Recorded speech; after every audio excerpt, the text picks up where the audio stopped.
दोस्तों, आपके दिमाग में भी कभी ना कभी ये जरूर आया होगा कि दुबई जैसा शहर जो आज से बस कुछ ही सालों पहले चारों तरफ रेत से भरा हुआ था, देखते ही देखते उसका नक्शा कैसे बदल गया। कैसे ये शहर इतना अमीर हो गया कि यहाँ की आलीशान लाइफस्टाइल देखकर लोग यहाँ खींचे चले जाते हैं।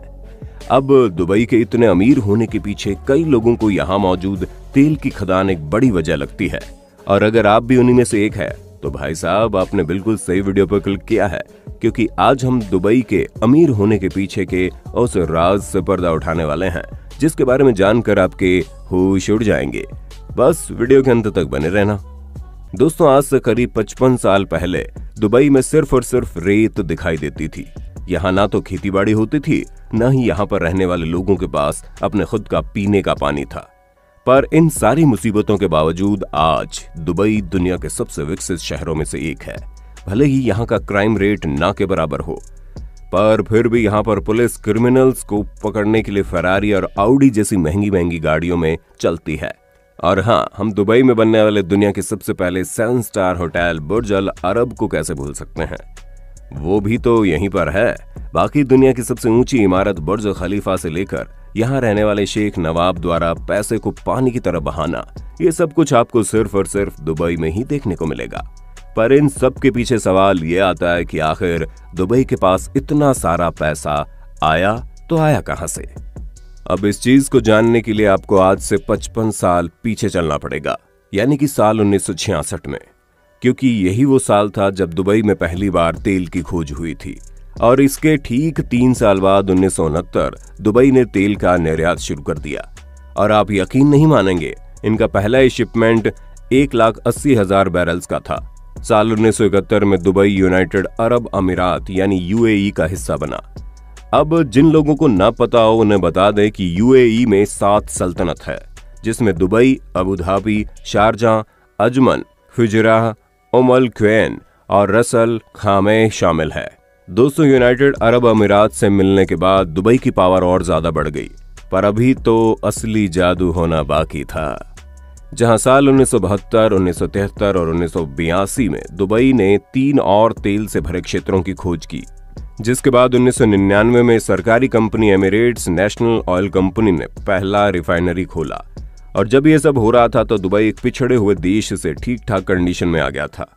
केवल तेल की खोज ने इसे अमीर बिल्कुल भी नहीं बनाया।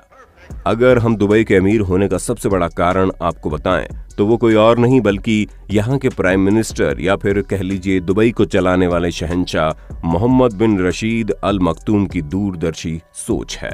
इन्होंने दुबई के लिए वो चीजें सोच ली जिसके बारे में सोच पाना हर किसी के बस की बात नहीं थी।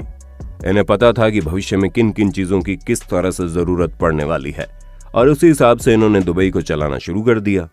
दोस्तों, मोहम्मद बिन राशिद अल मखतूम को ये बात बड़े अच्छे से मालूम थी कि तेल के अकेले एक्सपोर्टर नहीं है, और ना ही तेल पूरी जिंदगी रहने वाला है जो इनकी अर्थव्यवस्था को संभाल सके। इसलिए तेल पर डिपेंड होना सिवाय बेवकूफी के और कुछ नहीं है।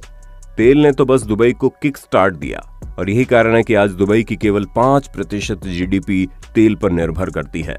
अब ऐसे में सोचने वाली बात यह है कि 95% जीडीपी किस चीज पर आधारित है। तो दोस्तों, इस 95% में real estate, aviation, trade, finance और सबसे इंपॉर्टेंट टूरिज्म शामिल है। दुबई के निर्माण में सबसे ज्यादा मुश्किल इस बात में आई कि दुबई कच्ची जमीन पर स्थित है, और कच्ची जमीन पर बिल्डिंग्स बनाना तकरीबन असंभव सा है। पर शेख मोहम्मद बिन रशीद को असंभव शब्द का मतलब ही नहीं पता, इसलिए तो इन्होंने दुनिया भर से एक से बढ़कर एक बुद्धिजीवियों को ढूंढा, जहां बिल्कुल टॉप लेवल के आर्किटेक्ट को बुलाया गया और फिर उनसे सलाह मशवरा किया गया कि आखिर इस कच्ची जमीन पर ऐसा क्या हो सकता है कि यहाँ पर भी बिल्डिंग्स बनाई जा सके।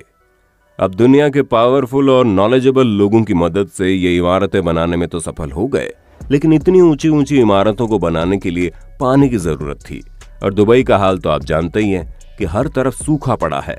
इसी पर गौर करते हुए शेख के दिमाग में ख्याल आया, और फिर इन्होंने एक्सपर्ट से ये पूछा कि ईस्टर्न रेंज के पहाड़ों के बीच जो वैली है वो अपने आप कैसे बनी। और तब जाकर उन एक्सपर्ट्स ने बताया कि लाखों साल पहले यहाँ पर पानी बहता होगा, और पानी के बहाव ने ही पहाड़ों के बीच में घाटी बनाई होगी। तो फिर शेख ने पूछा, अगर पानी बहता होगा तो पानी कहाँ गया, क्योंकि दुबई तो एकदम सूखा है।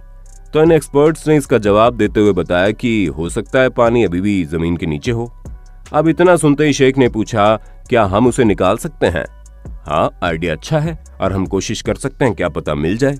एक्सपर्ट्स के मुंह से ये चीजें सुनने के बाद शेख ने एक कमेटी बनाई और उन्हें जमीन के नीचे से पानी ढूंढने का जिम्मा सौंपा। जब उन्होंने खुदाई का काम शुरू किया तो ये पता चला आज भी कुछ किलोमीटर नीचे पानी रेत के नीचे दबा हुआ है।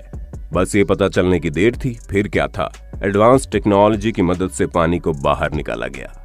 दुबई को ये बात बड़े अच्छे से पता थी कि उनके पास पैसा और पावर दोनों है, लेकिन एक शानदार दुबई को बनाने के लिए उन्हें बस कुछ एक्सपर्ट्स की मदद लेनी होगी और इन्होंने ऐसा ही किया। अपनी कल्पना वाला दुबई बनाने के लिए इन्होंने कई बुद्धिजीवियों से सलाह मशवरा करके हर वो चीज बनाई जो दुबई को बाकी शहरों से अलग करती है।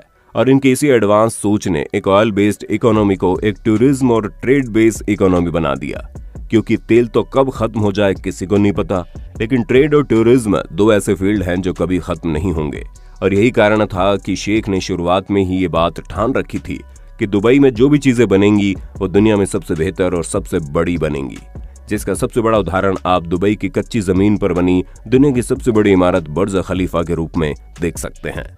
और इन्होंने दुनिया का पहला और अकेला 7 स्टार होटल बुर्ज अल अरब बनवा दिया।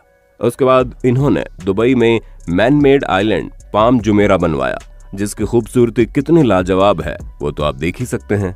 दुनिया का सबसे बड़ा बगीचा, यहाँ तक कि दुनिया का सबसे बड़ा सोने का बाजार भी आपको दुबई में ही देखने को मिलेगा। Under water hotel, under water bridge और अंडर वाटर टेनिस कोर्ट भी इन्होंने दुबई में बनवा दिया। इन्होंने दुनिया का सबसे लंबा ऑटोमेटेड ट्रेन नेटवर्क भी बना दिया। ये सब तो कुछ भी नहीं है, दुबई में ऐसी बहुत सी चीजें हैं जो आपको पूरी दुनिया में कहीं भी देखने को नहीं मिलेगी। दुबई में या तो दुनिया की सबसे बेहतरीन चीजें बन चुकी हैं या तो बन रही है। इसे सिटी ऑफ क्रेन्स भी कहा जाता है, जहां दुनिया के 20 से 25% क्रेन्स तो आपको दुबई में अकेले ही देखने को मिलेंगी।